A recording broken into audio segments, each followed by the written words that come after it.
Good afternoon.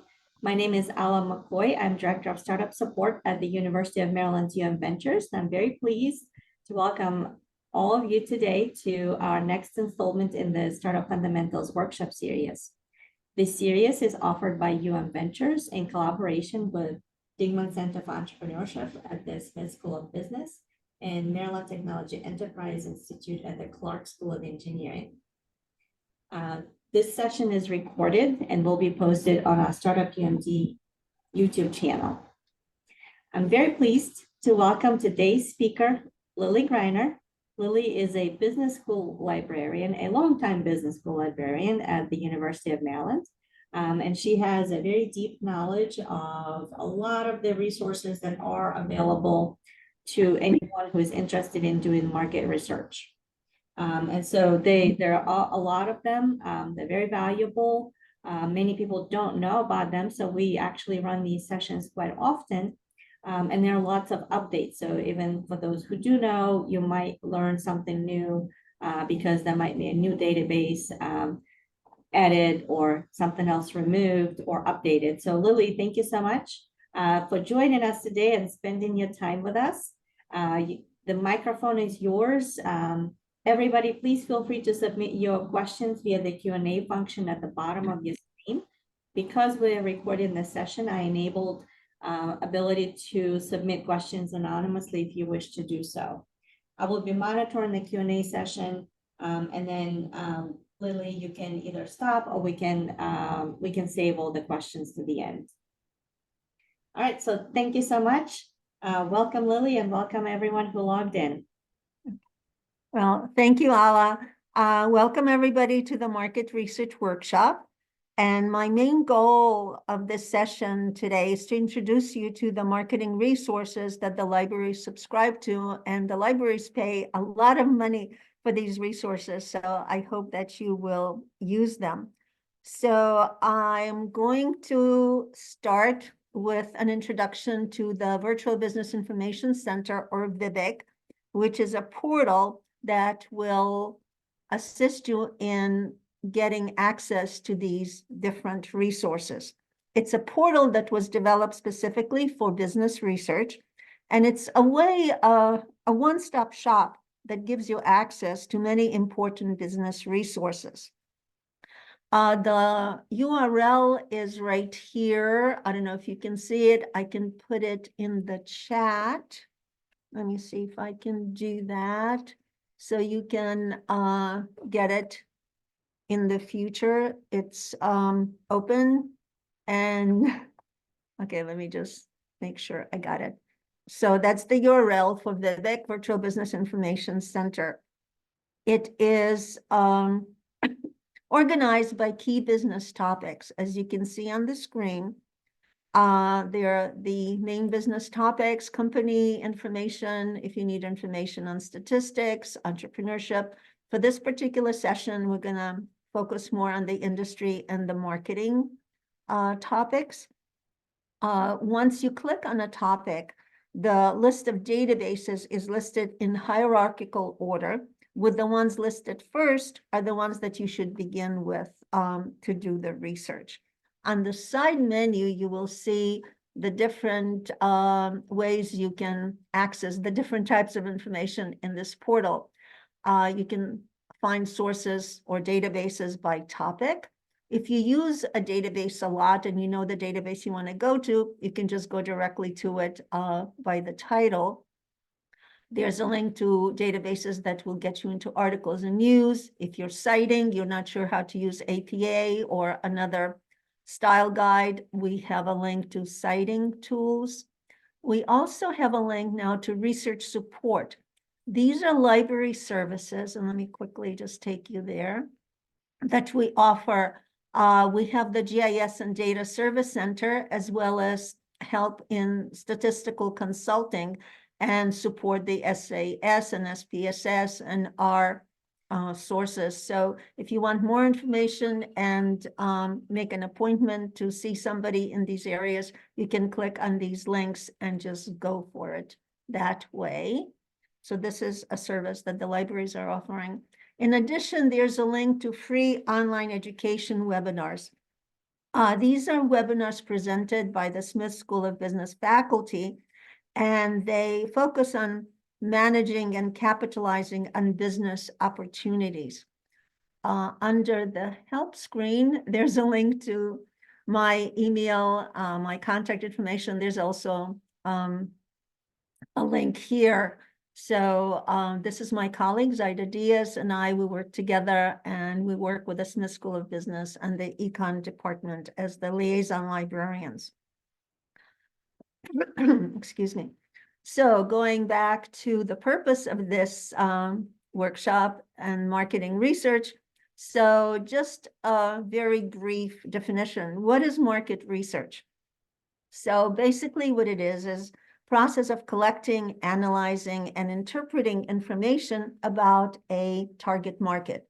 That is consumers, as well as competitors, as well as the industry as a whole. So the resources that I will introduce you to will help you understand your market, your customers, your competition, as well as the industry that you're planning to be a part of. Why do you need to do market research? Well, it helps you make well-informed decisions. It helps you understand your customers, the buyers, and it takes the guesswork out of decision-making and strategic planning. Market research includes demographic data. So data that represents a group of people or a market segment gives you a much better understanding of the important factors which define the users. So you can get their average age, their race, their gender, income, which is very important because you can see whether they can afford the product or service that you're trying to sell. Education is important. Will they understand what you're trying to sell them? What is their education level? And of course, the language. Are they mostly English speakers in that area, or do they use other languages that may be a problem for your product or service? So this is some of the information that you will get access to from the databases that I'm going to demo in just a second.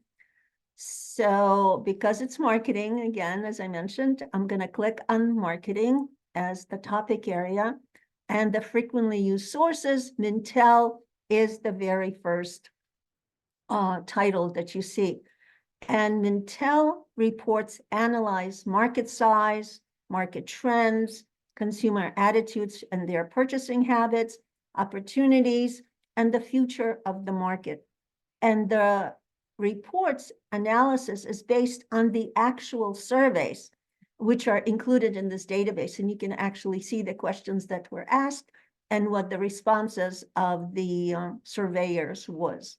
So I'm going to click on Mintel. And if you're getting, as I'm doing it now, it's asking for me my directory ID and password. Let me just do that quickly. And this is available to you as a student, staff, or faculty member on campus. We pay a lot of money for this database. The reports within this database, if you find a Mintel report on Google, oh my gosh, why is it taking so long? If you find this report on Google, it's usually between $500 and $5,000 to get this report. Usually it doesn't take this long to get it. I don't know why it's okay. Phew. Okay. Never know how the technology is going to work. Hopefully it's going to work.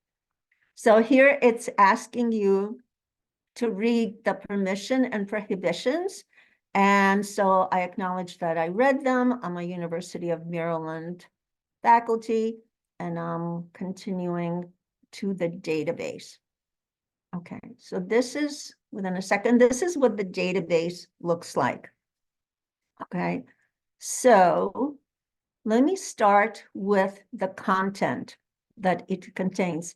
So this is all content types. This is the content that you will get when you search this database. So the reports, of which there are over 4,000 reports, are the comprehensive overviews, market research reports that allow you to understand the consumer market very quickly. The industry trends, highlight key issues that affect the industries, such as maybe climate or inflation or regulations. Insights are expert insights. They're talk about major events and how they're going to affect consumers and some market updates, merging, acquisition kind of business information, as well as the news that looks at new partnerships, new and improved products. If I know it's a lot of information all at once, but here, if you go to content type and you click on this little question mark, it defines all these different sections. So you can always get back and see what it is that you're getting or what it is that you want to search. Sorry. You can filter your search by a couple different ways. So there's the categories. So these are the categories that you can click on and expand and get market research reports on that particular area. It's also by region, but unfortunately, because this is such an expensive database, we mostly get the reports are basically US. I'm not sure we get a lot of Canadian reports, but the focus is on US reports. There's also here drivers. So if you're looking, say, for technology, how the media, affects what are the trends within that area, then you can look at reports that have been done there. And I think one of the most important reports to get an idea of your demographic, how are they going to respond to your product? What are they buying habits? What are they likes, dislikes? So this is a demographic link, and you can look at lifestyles in general of US Americans, lifestyle in general, or you can go to specific demographic groups here. Okay. Another way that you can search is, as I mentioned earlier, these reports are based on actual surveys. If you want to see just the surveys, most of the surveys are linked to the report, but if you just want to look at the survey itself by heading or keyword, you can click on consumer data and it gives you a list of the categories. And when you click on the category, it will give you a link to the survey. So that's one way to get that very raw data information, how the survey of people responded to. Insights basically looks at short editorial pieces by an analyst. So he takes information from the report, from the news, from industry, and puts it into insights, sort of like a quick and dirty fact sheet. Now, this database, Mintel, decided sometime in October to change the interface. So when you look at reports that are very current, they will look very different from the reports that were done, say, in July or August.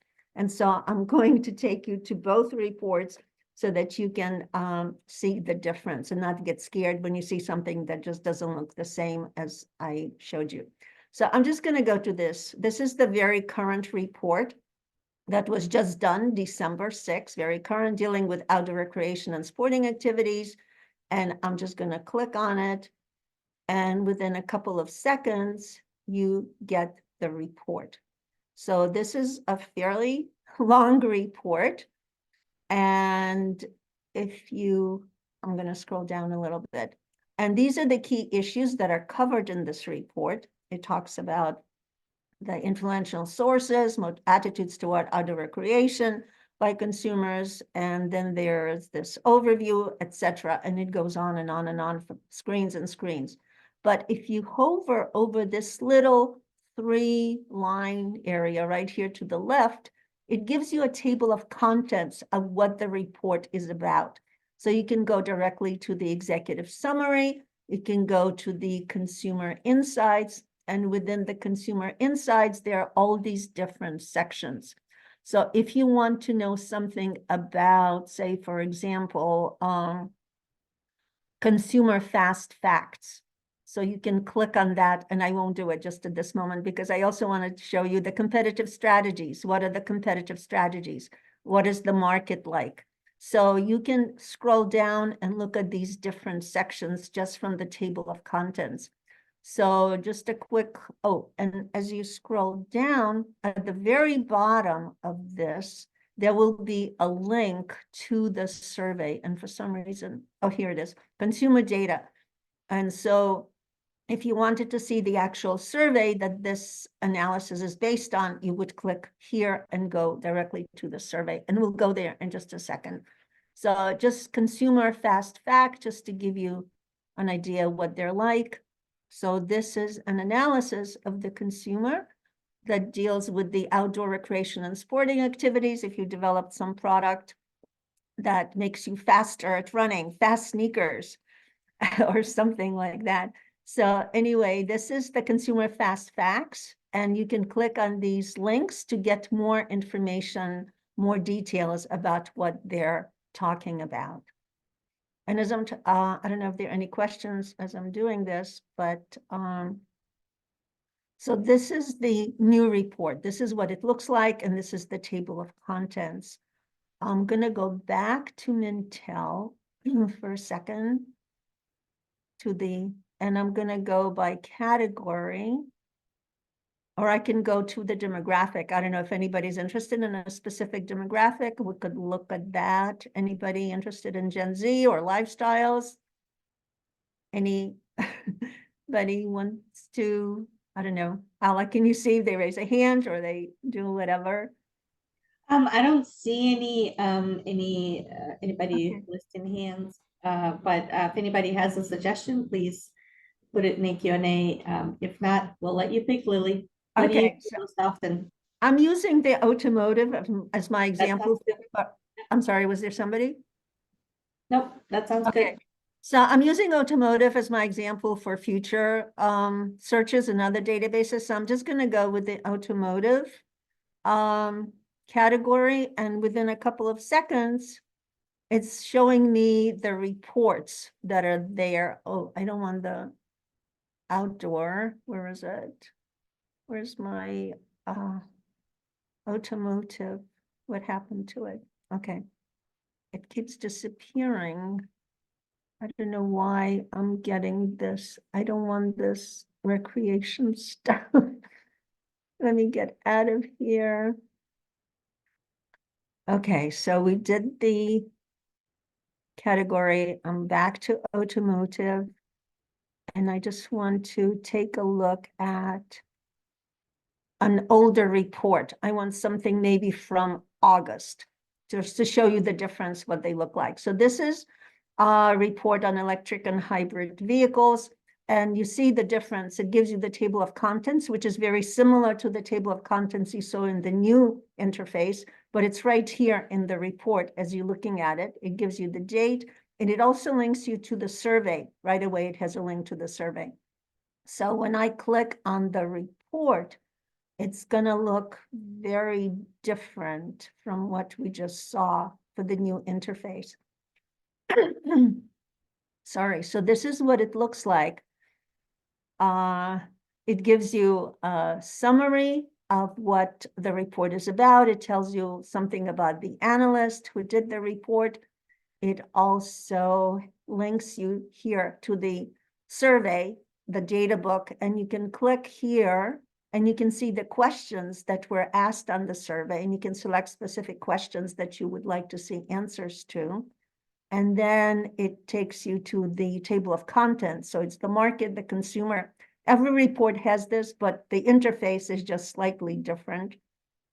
And then it links you to related reports that might be important for you. Like if you're looking at cars, how do you market to a Hispanic millennial or to an Asian millennial? And how do you advertise it using digital advertising? So it has related reports that you can click on. And here are the sections. I'm just going to go to the consumer. And so these are the sections within the consumer part of it. And when you click on it, it will give you a lot of information about that particular consumer. What are their attitudes toward electric and hybrid vehicles? I'm not going to click on it because I don't know that we have enough time for the other databases, but I think you sort of get the idea. You just click on it and you'll get a lot of information. What I'd like to do is show you the survey, because I think the survey is really, really neat. So the data book is where the surveys are.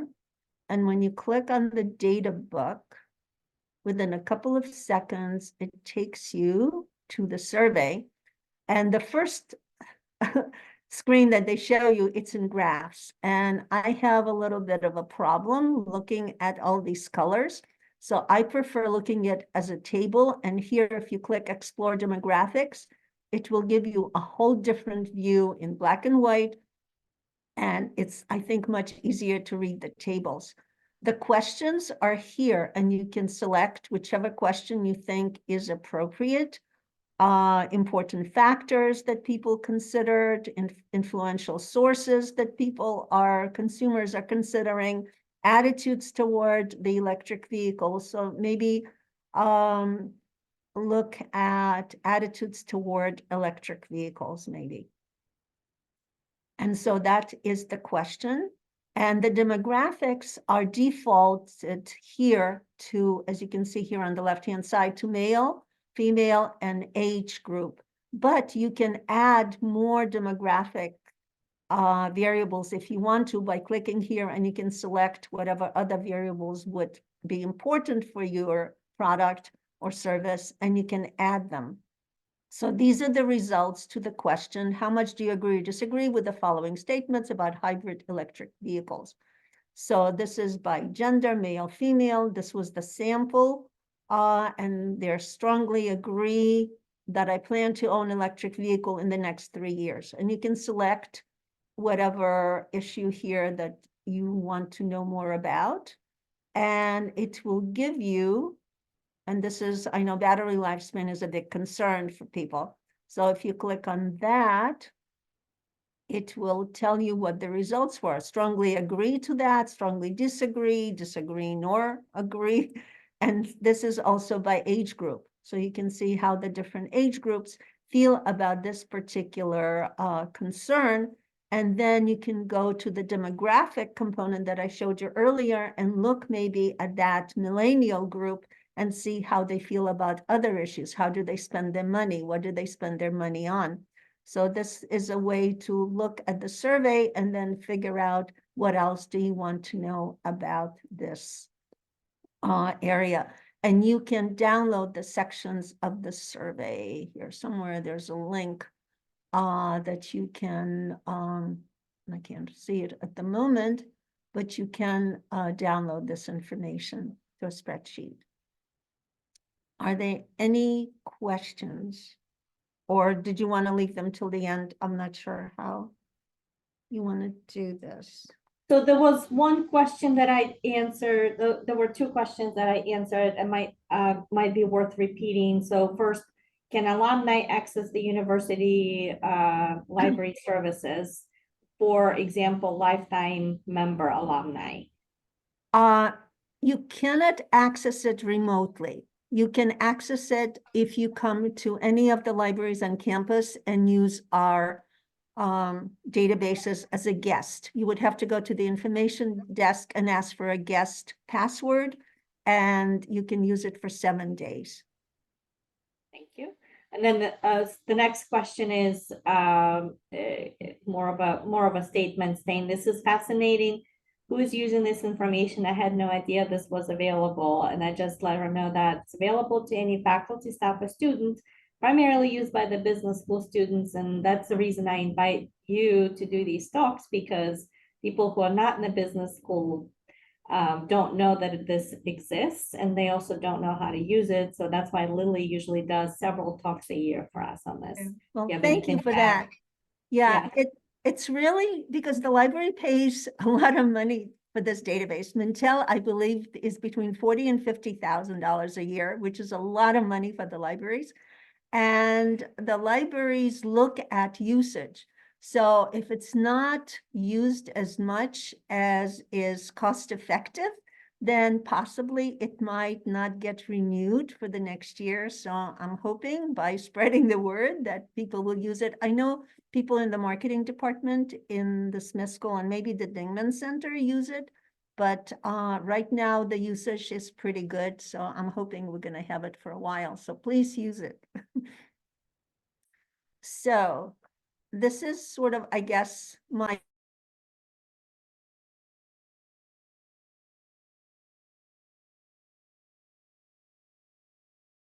Lily, you got muted accidentally.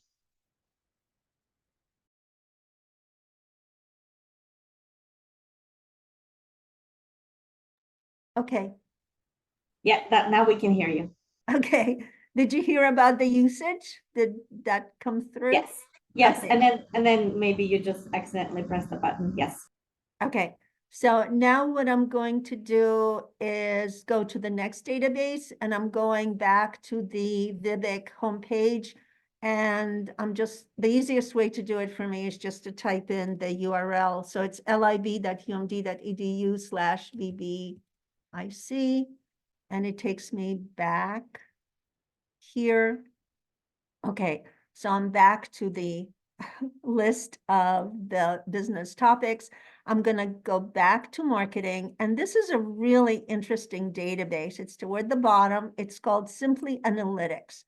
And unfortunately, it's not used as much as I think would be really important for people to use it. This provides you with raw data based on census. It has over 100,000 variables that you can combine and analyze, and it helps you to identify and define your target audience based on the segment data and the demographics.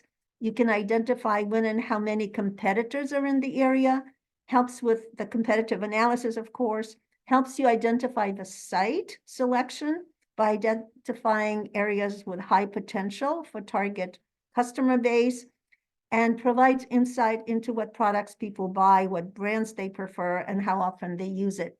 But it's an analysis that you will have to do yourself. You just see the numbers, but it's a really cool database. So I'm going to go in, and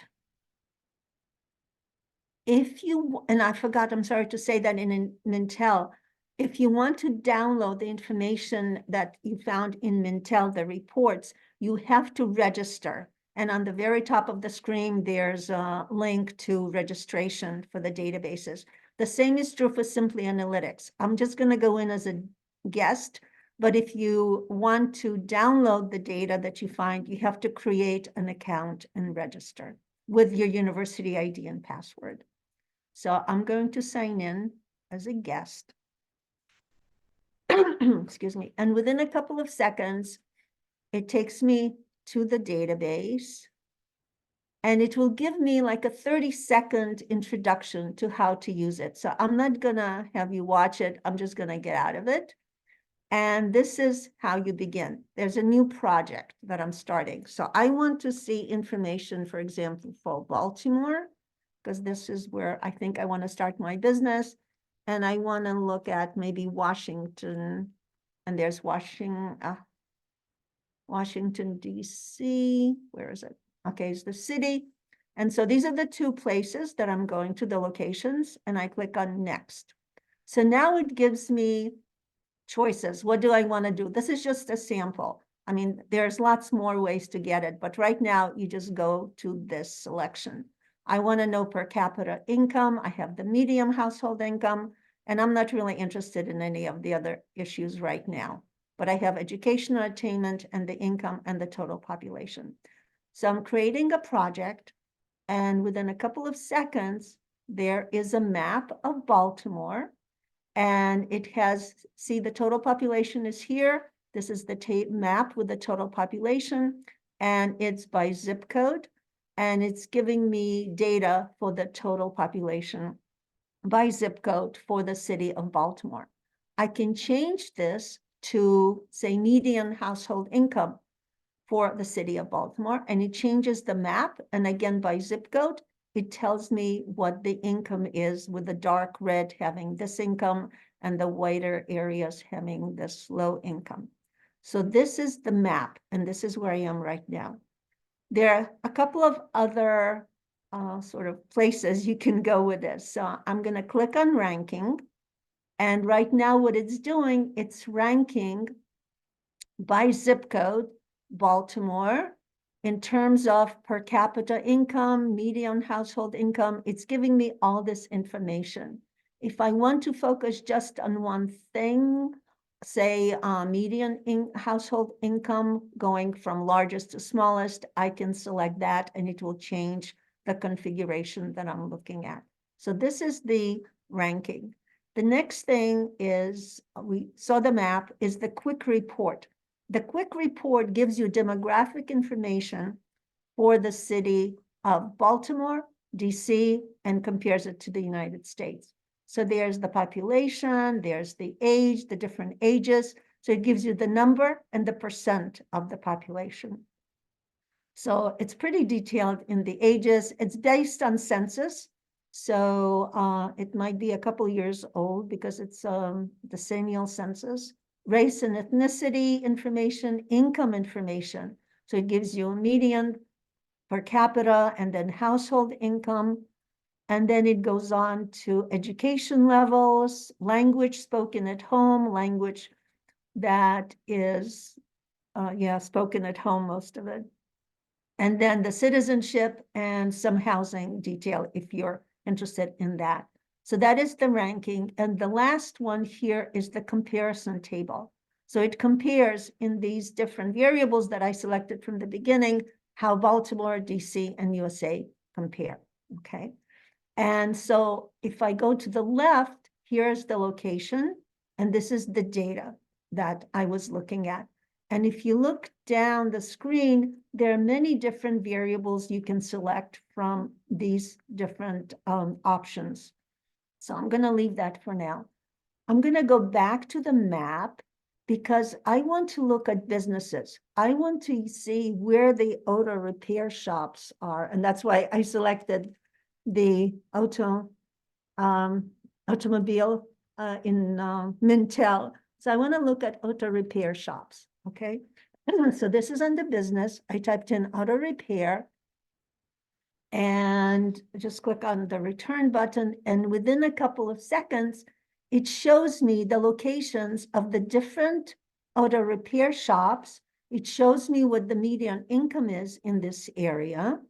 And so it gives me an idea, where these are. And if I want to look where they aren't that many, and I see the income is much higher, so these are the areas right here, okay, that don't have as many automobile repair shops. Okay, so now what I want to do is, I'm sorry, there's one last thing I want to do. I want to click on business. And when I click on business, after I see where they're located by zip code, it gives me the addresses of the businesses. It gives me their zip code, their telephone number, and it also gives me something that's really important when I look at the industry.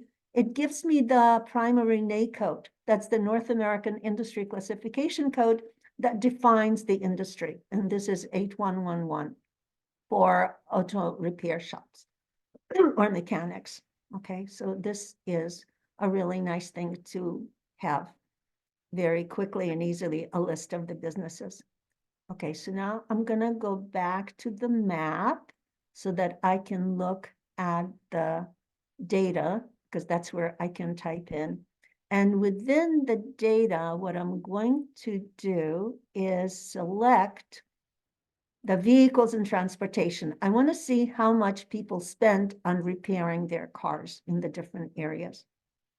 So here is vehicle and transportation. It tells me all this different information, and I can scroll down and see other demographics, but all I want to know is about the repair, how much they spent on repair. And so when I type in the word repair, there's a list of the different repairs that are done to cars. And because I know that I just had to buy tires, that's a major thing that I have to replace or have them installed, I'm going to select how much people spend on tires in the household average. So I'm going to click on that. And within a couple of seconds, I close it. And I see that I still have the repair shops here. And I see that in this area, they spend the most money, $269 to $3,000, depending, I guess, on the kind of tires they buy, how much they spend on the tires. So this is sort of a quick and dirty look at Simply Analytics. There's a lot more detail here that would take forever, probably hours to explain. But if you go to the support link, there is a training guide that you can download, and it's about 20-something pages with videos, and it will take you through all the different ways that you can use Simply Analytics. And if anybody has really detailed questions, you can, get in touch with me, and if I can't answer, I could get the rep for Simply Analytics, come and do a session on more sort of sophisticated kind of searching, or just answer your question if I can't answer it. So are there any questions on this? This is Simply Analytics. And again, the support is here. And oh, you can export. And this is the export link. So you can export it to an Excel when you're looking at the data itself. Okay. I don't see any questions on this one, so we can move on. But if anybody can think of any questions, please feel free to submit them. Okay, I'm going back to Vivek. And the next database, it's an industry database, but it also deals with marketing. It's listed in the marketing, but under industry, it's listed as the very, very first database because it's very, very important to industry analysis. And it's called IBISWorld. So it provides industry analysis, a very detailed look at industry for over 12,000 industries. And here it tells you 12,906. Again, if you ever used it before, they changed the interface. It's looking different. I don't know why they do it in the middle of the semester. But the really cool thing about IBISWorld is that it gives you a SWOT analysis on the industry, as well as companies, and they're in different places within the database. But a SWOT analysis looks at the strength, the weaknesses, the opportunities, and the threats that the industry is facing. It also, for this new interface, they also provide you information on the Porter's 5 forces and how the forces affect the industry. So some of the forces are like barriers to entry, or the threat of the substitute, or the power of the buyers or suppliers. So it's a really cool way to look at the industry and get a lot of detailed information. So if you remember in Simply Analytics, there was the NAIC code 81111. Sorry, I could put in keyword as well, but the NAIC code is sort of more specific. So I'm going to auto mechanics in the United States. The database provides information on US industries, Canadian industries, and global industries. We don't have the money to get all of the other international places, but if somebody wants to help us do that, we would welcome that support. So right now we're going to look at auto mechanics in the US. This is the analyst. And the way they changed it is that right away, they give you the key takeaways. So if you don't have time to look at the whole report, which is the table of contents is right here, you can just look at the key takeaways. So I'm going to click on the at a glance. Sorry. And I just want to scroll down to, because within this section, it looks at the performance, the external environment, products and services. And within somewhere in here, there's a SWOT analysis that, oh, here it is.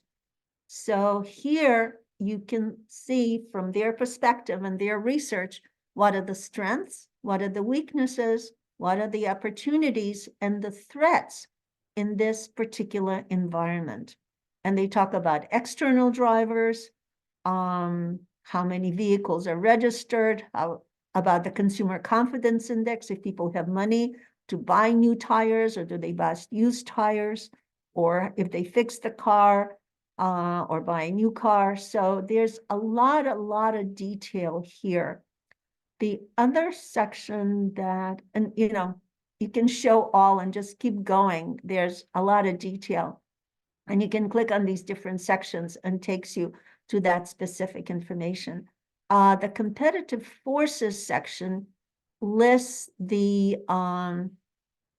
Porter's 5 forces and discusses, how do you overcome barriers to entry? What is the potential?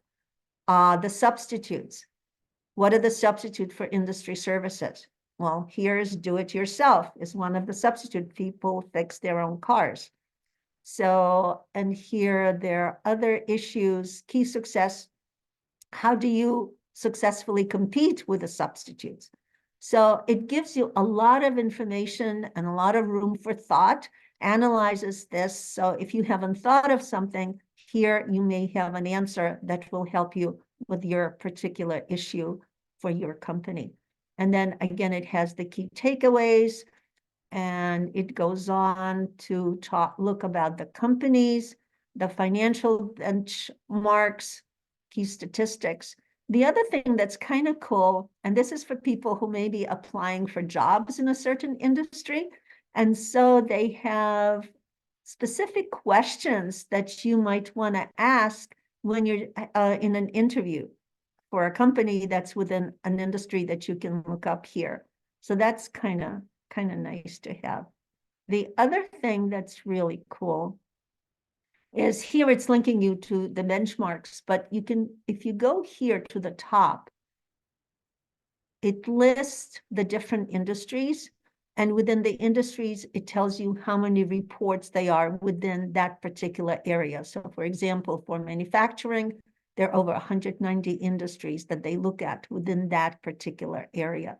If you look at here, technical services, utilities, healthcare, whatever is of interest to you, you can click on it, and then it gives you the list of industries that they have reports on.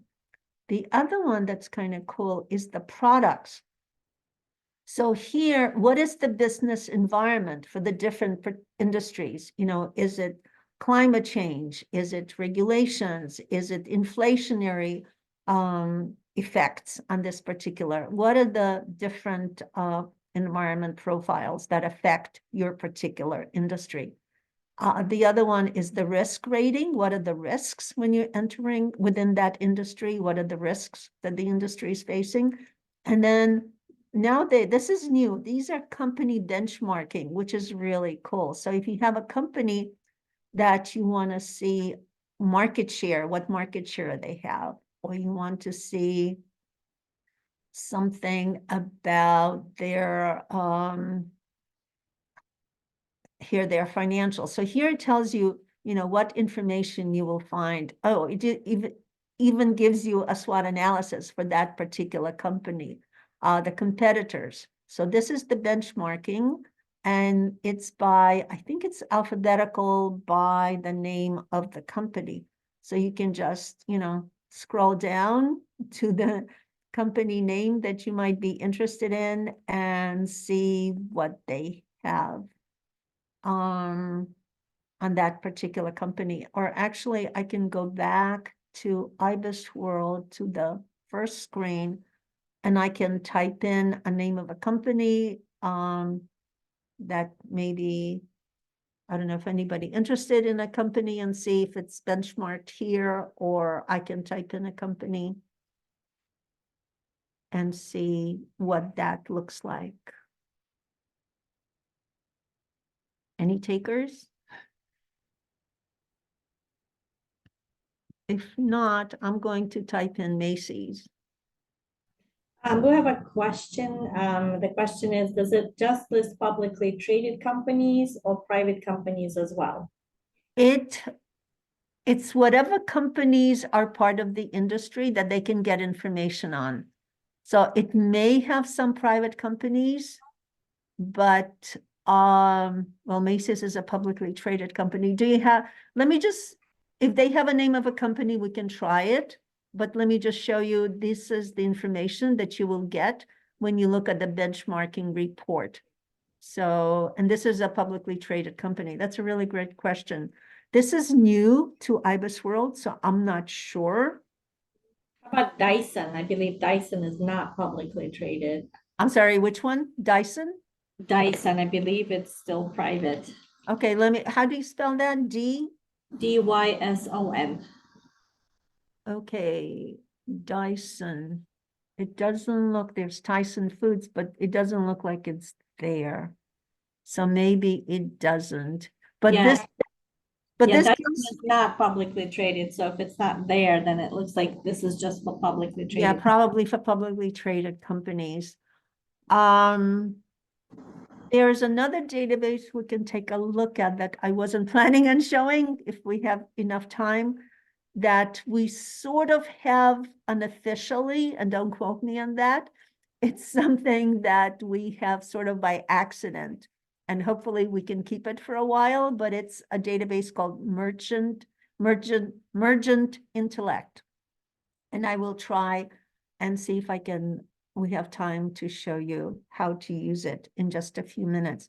But this is, the IBIS World interface. Again, it's one of the most comprehensive databases that we have that deal with industry analysis, the competitors, the companies that make up the industry, market share, the SWOT analysis, the Porter's 5 forces, just a lot of detailed information to help you figure out where you fit in within the industry, and how can you differentiate yourself maybe from the other companies in the industry. Look maybe at the weaknesses, and maybe you have a strength that they do not have that you can provide for that industry. So this is what I have for the databases that I was going to show and tell. Let me just go back to here. And let me see, I think before I do that, I just wanted to share, this is a brand new database that we just got, and I'm just so excited. This is in the library homepage. Okay, this is the library homepage, LIBUMD.edu. And if you click on databases, the database that we just got this week is New York Times. And the really cool thing about it, it's this one, that New York Times Academic All Access Pass. So we have not just the New York Times news, but we have the higher education site for New York Times, the New York Times cooking and games section, the athletics, the Wirecutter, and it's all available to you as a University of Maryland staff, faculty, or student. The only thing is you have to register to get it. And once you click on it, it gives you information how to register with your student ID and password. So I don't know, we're just so excited to have that here. Let me just go. So that's from the library's homepage. The other way you can get into Vivek, if you forget the URL that I provided, is you can go to the library homepage and just type in Vivek in the data after you click on databases. And within a couple of seconds, there's the Vivek link, and it would take you right here. Okay. What I wanted also to show you, just to find articles and news link right here, we have access to the Wall Street Journal. And it's in the news link, and it's within Factiva, which is a database that used to be known. It's a Dow Jones database. Oh no. I was able to go before. I don't know why it's not letting me in. No, it's supposed to just let you in right away without asking for all this different information. Okay, let me try it from the library homepage. Sometimes if it doesn't work from Vivek, something wrong with the link, you can go to the library homepage and type the name of the database. And hopefully this will. They're not very good about data mining. They don't like you to data mine their database information. So that's why this warning is there. Will it let me in, hopefully? Please, fingers crossed. So this is the D for Dow Jones. Okay, so it worked from the library homepage, but not from Vivek. And this is, you get all these newspapers, the New York Times, which I just showed you the new New York Times subscription that we have, but this is just the paper itself. It doesn't give you into the food section, the games, the other parts of the New York Times. This is limited just to that daily paper. But the one I thought you might be interested in is the Wall Street Journal. And it goes back, it goes back 2 weeks here. You can go back 2 weeks. This is the table of contents, and you can go to the different sections. It's all full text. And it's the same for all these papers here. There's also these little dots. When you click on them, it takes you to more papers that we get as part of our subscription. In addition, we get these other sections that deal with the economy, politics, international relations. And again, there are these little dots that will take you even further information. And this is, oh, I guess it's about just some statistics, economic statistics. So I thought it might be something that people may want to read the Wall Street Journal. And it's sort of expensive subscription. And then you can have it right here, free of charge every day, the paper comes. Are there any questions? Yes, we have a question. What database do you recommend for business contact information? For example, Data Axle. I'm sorry, what the database for what? I didn't get.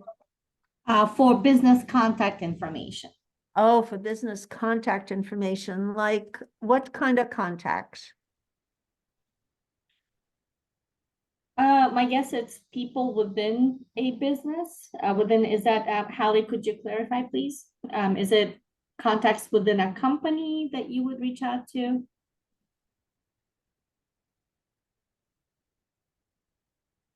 Yes, he says yes, people within the business. Oh, within a company. Okay, so one of the ways that you can do it is if it's, I guess, go to the company's webpage, and usually they list the people who are like the CEO or the accountants.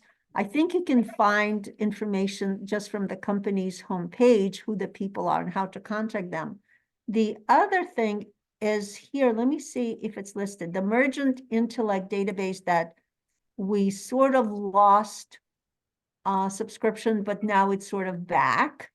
And it's within the finance and investment section. And here is Mergent Intellect. This one covers private and publicly traded companies. Okay, it's a Dun & Bradstreet database. Dun & Bradstreet is the company that provides credit information on companies when they want to borrow money. So it's a very important, very I guess it's a database that you can trust the information. It's trustworthy where the information is coming from. So this is Mergent Intellect, and we can search, was Dyson one of the things? Was there a company you want information from? Shall we try Dyson? Yeah, we can try Dyson. And I think the question too is a lot of times the website doesn't list contact information. And I believe there was a database that where you can get contact information for people. I think this may be it. So this is Mergent Intellect. And here is key information. Here is a list of executives. It should give you, I think. Yeah, so it gives you some, right here, it gives you the vice president, sort of the key people. What happens when you click on a person's link? Does it give you more? That I don't know. Let me try this one. Yeah. Does it give? Yeah, there you go. Has phone, but it's probably, yeah. That's as much as you're gonna get. Yeah, I don't think, I think I know what database you were talking about, but I don't think we get that anymore. But Mergent Intellect, it's only available, you can only find it within that finance and investment link. It's not linked from anywhere else. And the really cool thing is, if you put in, like if I click on industry details, it also gives you industry details by, let's see, this is the NAIC code. So again, this is the North Industry Classification Code. This is the code. So if you wanted to see what IBIS World says about it, you can type in this code into IBIS World and get sort of other information, maybe a SWOT analysis on this industry, not this particular company. And here is a first research report that you can get. And this is the PDF. And so it's giving me within a couple of seconds, I should have, yeah, so this is the report on the household appliance manufacturing industry. So this is a competitor product to IBIS World, but I'm not sure that it gives you the Porter's 5 forces. I don't know about the SWOT analysis detail, but together you can get a really, really comprehensive look at the industry by using both of these sources. Okay, this is a 17-page look. And as you can tell, we tried Dyson and it gave us some information on the company. Let me go back to, where is it? Trying to find where the link was to Intellect. Okay, let me just go back to the beginning maybe. Okay, so it has the financial details as much as they can give you. It's not going to be a lot because it's a privately traded company, a private company. So this is what they have, you know, just very basic kind of information. Family tree, what other companies are part of it, historical financial data, and company details here. So I think this is as much as you're gonna get on a private company. And this is probably the best database that we have for that. When it says surrounding companies, those are companies in that geographic area. It's not companies in the same SIC, I'm sorry, NAIC code. SIC is the code that was used before the NAICS, the North American Free Trade Agreement came out, the NAICS came out of that. And before that, it was the SIC codes, the Standard Industrial Classification codes that are still used for industries that have not changed that much. So you have the SIC code and you have the newer, the NAIC code. Like here's the primary NAIC code and this is the SIC code. So sometimes they give you both. Does that answer, hopefully, some questions? Was that helpful, Hallie? If you have any follow-up questions, please let me know. Yeah, he says yes, thank you. Okay. So Thank I'm you. going back to the VBIC. And just, I guess, to summarize, this is the interface for the portal, the Virtual Business Information Center. Again, if you click on a database and it doesn't link, like the Factiva didn't, go to the library homepage, click on databases, and type in the name of the database to see if that would give you access. Because sometimes the VBIC link may or may not work. The other thing that I did not mention, here we have new resources that support UMD. We have a link to new databases that have come in the last couple of months, and you can, New York Times is now part of it. You can click on this and see what other databases are there. If you have any questions at all, please contact me. This is my contact information. And the emergent intellect is only in this link, finance and investment, because we have to be very careful how we use it. And so just very quietly before they take it away, the vendor takes it away. So hopefully we can have it for a long time. But if you have any questions, please feel free to contact me. Anything related to business or any other kind of research you are doing, I'll be happy to help you. Any other questions? Yes. So Hallie's asking, what is the under the entrepreneurship option?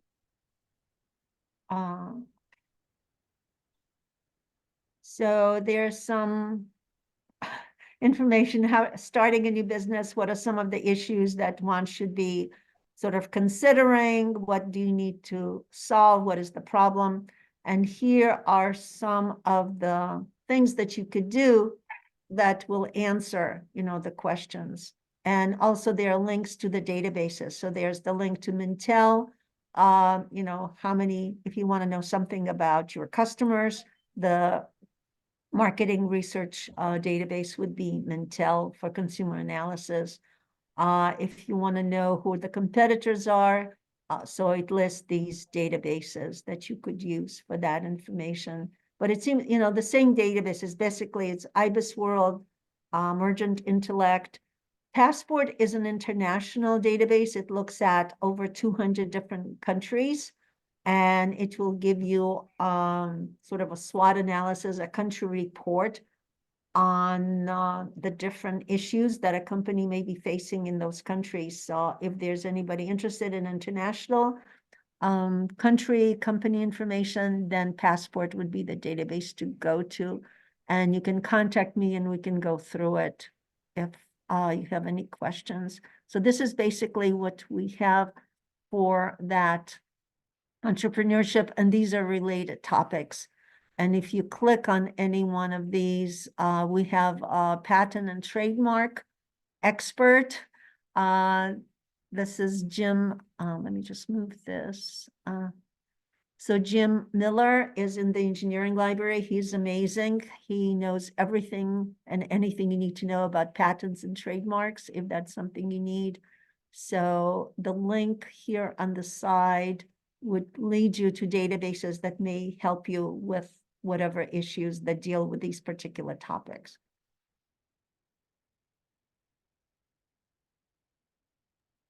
Is that? Yeah, thank you. Does anybody have any other questions? I know we are at time. I don't want to keep Lily more than what we asked her to be here for.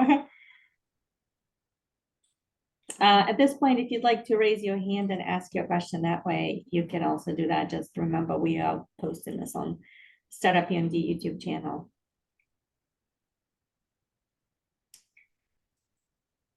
Don't see any questions. Just also, so thank you so much. First of all, thank you so much, Lily, for spending your time with us. As I mentioned, Lily's doing this for us several times a year. Very grateful. Very happy to spread the word to those who are not in the business school and don't know about this amazing. Please spread the word. Resources.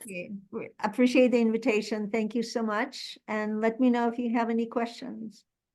Yeah, Lily is an amazing resource. So if you have any questions, you can also reach out to her separately. And please do use these databases because we want the university to keep subscribing to them. Absolutely. Want to keep them for a long time. Absolutely.